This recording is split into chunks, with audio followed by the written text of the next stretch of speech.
ધ્રાંગધ્રાના કોંઢ ગામમાં પાવરગ્રીડ લાઇનનો વિવાદ હવે માત્ર વળતરનો મુદ્દો રહ્યો નથી, પરંતુ ખેડૂતો અને તંત્ર વચ્ચેની આરપારની લડાઈમાં ફેરવાઈ ગયો છે।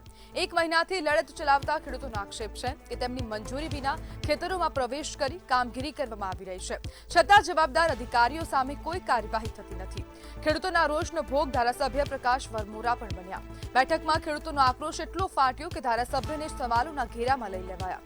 ખેડૂતોનો આરોપ છે કે જ્યારે ખેતરોમાં પોલ ઊભા થઈ રહ્યા હતા ત્યારે જનપ્રતિનિધિઓ ગાયબ હતા અને હવે માત્ર ડેમેજ કંટ્રોલ માટે મેદાનમાં ઉતર્યા છે।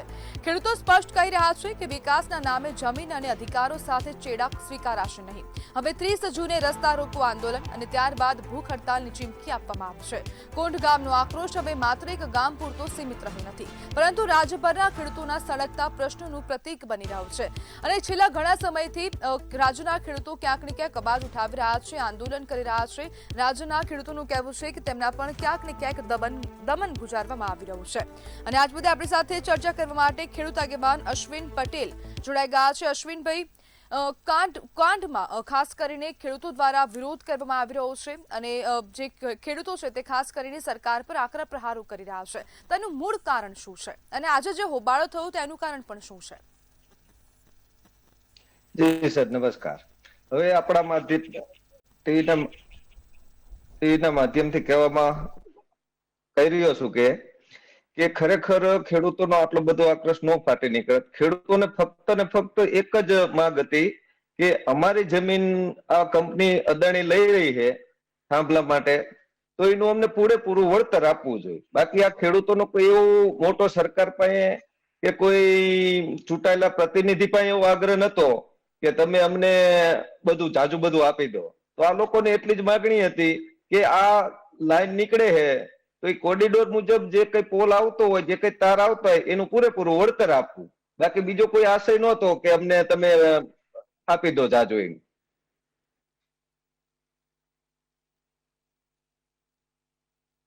સરકાર અમારી વાત નહીં સાંભળે તો 30 તારીખે 30 જૂને અમે લોકો આંદોલન કરીશું।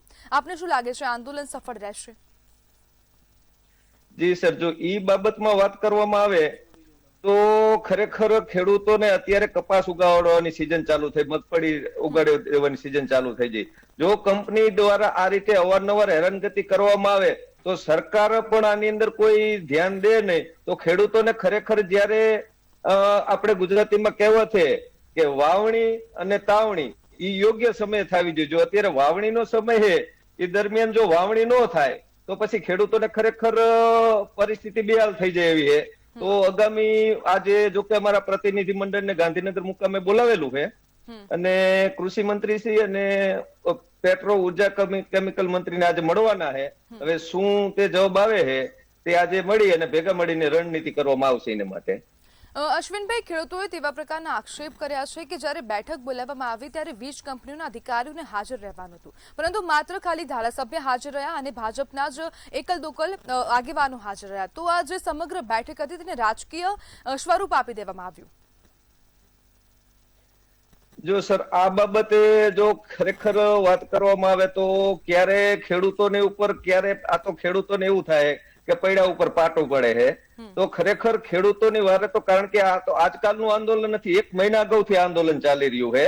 તો ખરેખર કોઈ પણ પાર્ટી આવી અને ખરેખર શું ખેડૂતોની ડિમાન્ડ છે તો ખેડૂતો એવું નથી કીધું તમે અમને 200-500 વીઘા આપી દીધો, બરોબર। તો ખેડૂતોની માગણી એવી હતી કે ખરેખર વાણિજ્ય હેતુ માટે વીજળી વાપરવાની છે તો એ મુજબ અમને વળતર આપવું જોઈએ, બીજી તો કોઈ ડિમાન્ડ નહોતી। તો જયારે ખરેખર આંદોલને ખરેખર વેગ પકડી લીધેલો હોય તો ત્યારે આ લોકો ક્યાંક ને ક્યાંક નેતાઓની એન્ટ્રી થતી હોય તો ખેડૂતો સહજ રીતે થોડાક નારાજ થતા હોય કે હવે કેમ અત્યારે તમે પાછળથી આવ્યા। અશ્વિનભાઈ, આ જે લડત છે તે ખાલી કોંઢ ગામની છે કે આસપાસના વિસ્તારોની પણ છે?